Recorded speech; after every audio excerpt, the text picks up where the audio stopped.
வணக்கம் சாப்பாட்டு பிரியர்களே, இது நம்ம பழைய சோறு பச்சை மிளகா தாங்க. இன்றைக்கி நம்ம தீபாவளி ஸ்நாக்ஸ் ரெசிபி தான் பார்க்க போகிறோம். இந்த ஸ்நாக்ஸ் பண்ணுறதுக்கு அரிசி ஊற வைக்கணும், மாவு அரைக்கணும்னு சொல்லிட்டு எந்த ஒரு வேலையும் இல்லை.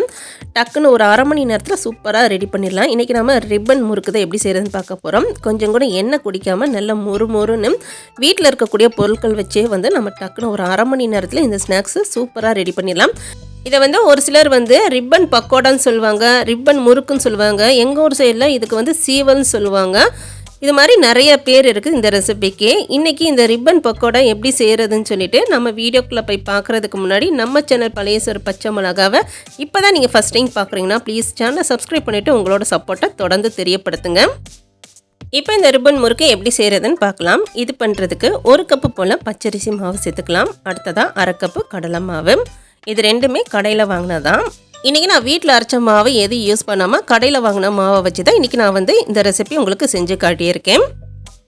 அடுத்து இது கூட 2 டேபிள் ஸ்பூன் போல் பொட்டுக்கடலை பவுடர் சேர்த்துக்கலாம். பொட்டுக்கடலையை மிக்சியில் அரைச்சி நல்லா சலிச்சு சேர்த்துக்கங்க. கொஞ்சம் கூட கொரகொரப்பு இருக்கக்கூடாது. கொஞ்சம் கொரகொரப்பு இருந்தால் கூட ரிப்பன் முறுக்கு எண்ணெயில் போட்டோன்னா பிரிஞ்சு போகும். இது கூட 1 டேபிள் ஸ்பூன் போல் கருப்பு எள்ளு சேர்த்துக்கிறேன். கருப்பு எள்ளுக்கு பதிலாக வெள்ளை எள்ளு கூட சேர்த்துக்கலாம். அடுத்து காரத்துக்கு 1/2 டீஸ்பூன் தனி மிளகாத்தூள், 1/4 டீஸ்பூன் மஞ்சள் தூள், 1/4 டீஸ்பூன் பெருங்காயத்தூள் சேர்த்துக்கலாம். இது கூடயே இதுக்கு தேவையான அளவு உப்பு சேர்த்துட்டு இப்போ நம்ம சேர்த்த பொருட்கள் எல்லாத்தையுமே நல்லா கலந்து விட்டுடலாம். இப்போ இது எல்லாத்தையுமே நல்லா கலந்தாச்சு. அடுத்து இந்த ரிப்பன் முறுக்கு நல்லா மொறுன்னு வர்றதுக்காக நாம் ரிப்பன் முறுக்கு பொரிக்கிறதுக்கு எண்ணெய் சூடு பண்ணியிருப்போம்ல, அதுலேருந்து ஒரு 2 டேபிள் ஸ்பூன் அளவுக்கு சூடான எண்ணெயை இதில் சேர்த்துக்கலாம். எண்ணெய்க்கு பதிலாக கொஞ்சம் சூடு பண்ண வெண்ணெய் கூட சேர்த்துக்கலாம். அது இன்னுமே நல்லாயிருக்கும்.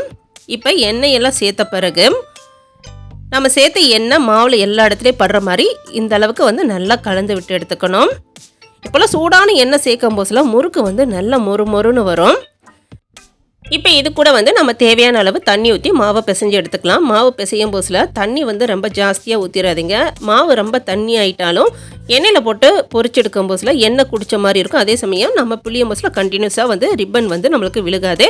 ரொம்ப குறைவாக தண்ணி சேர்த்தாலும் பிழியறதுக்கு ரொம்ப கஷ்டமாக இருக்கும். இப்போ நான் மாவு பிசைஞ்சிட்டேன், எடுத்து காட்டுறேன் பாருங்கள். மாவு இந்த பக்குவத்தில் தான் இருக்கணும். இதான் நம்மளுக்கு கரெக்டான பக்குவம். ரொம்ப தண்ணியாகவும் இல்லை பாருங்கள், ரொம்ப கெட்டியாகவும் இல்லை பாருங்கள். அடுத்து இந்த ரிப்பன் முறுக்கு பிழியறதுக்கு இந்த அச்சு எடுத்திருக்கேன். இது போல் 4 கண்ணுள்ள அச்சு இருக்குது, 2 கண்ணுள்ள அச்சு இருக்குது. நான் முதல்ல இந்த அச்சு தான் எடுத்திருந்தேன். நம்ம எள்ளு சேர்த்தனால இந்த அச்சோட அந்த ஹோல் ரொம்ப மெல்லிசாக இருந்தனால பிழியறது கொஞ்சம் கஷ்டமாக இருந்துச்சு. ஒருவேளை நீங்கள் எள்ளு சேர்க்காமல் செஞ்சீங்கன்னா இந்த அச்சு பயன்படுத்துங்க. நீங்கள் எள்ளு சேர்த்து செய்கிற போதில் இன்னும் கொஞ்சம் பெருசாக இருக்கிற அச்சு பயன்படுத்துறது கொஞ்சம் பெட்டராக இருக்கும். இப்போ எண்ணெய் நல்லா சூடாக இருக்குது. இதில் நாம் ரெடி பண்ணி வச்சுருக்க இந்த முறுக்கை அப்படியே பிழிஞ்சு விட்டுடலாம். இப்போ நாம் இந்த முறுக்கு மாவு பிழியும் போதில் இந்த ரிப்பன் கொஞ்சம் கூட கட் ஆகாமல் கண்டினியூஸாக அப்படியே விழுகுது பாருங்கள். இந்த மாதிரி விழுந்தால் தான் மாவு நம்ம கரெக்டாக பிசைஞ்சிருக்கோன்னு சொல்லி அர்த்தம். இப்போ இது எல்லாத்தையும் நல்லா பிழிஞ்சு விட்ட பிறகு முறுக்கு ஒரு சைடு வெந்த பிறகு நம்ம இதை திருப்பி போட்டுக்கலாம். உடனே திருப்பி போட்டிங்கன்னா இந்த முறுக்கு உடைய ஆரம்பிச்சிடும். இது கொஞ்சம் வேகட்டும், வெந்த பிறகு நம்ம திருப்பி போடலாம். இப்போ ஒரு சைடு வெந்துருச்சு. இதை நம்ம திருப்பி போடலாம். திருப்பி போட்டுட்டு இன்னொரு சைடு நம்ம வேக விட்டு எடுத்துக்கலாம். இது மாதிரியே இந்த ரிப்பன் முறுக்கு உடஞ்சிராமல் 2 சைடு நல்லா திருப்பி போட்டு இதை நம்ம பொரிச்சு எடுத்துக்கலாம். இப்போ இந்த ரிப்பன் முறுக்கு நல்லா வெந்துருச்சு.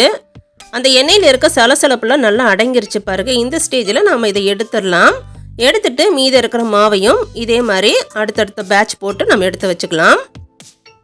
இப்போ நல்ல அருமையான ரிப்பன் முறுக்கு சூப்பராக ரெடி ஆயிருச்சு. நான் சொன்ன அளவுகளை நீங்களும் இதை செஞ்சு பாருங்கள். இந்த வீடியோ உங்களுக்கு பிடிச்சிருக்குன்னு நினைக்கிறேன். வீடியோஸ் பிடிச்சிருந்துச்சுன்னா ப்ளீஸ் மறக்காமல் வீடியோஸ்க்கு ஒரு லைக் பண்ணிடுங்க.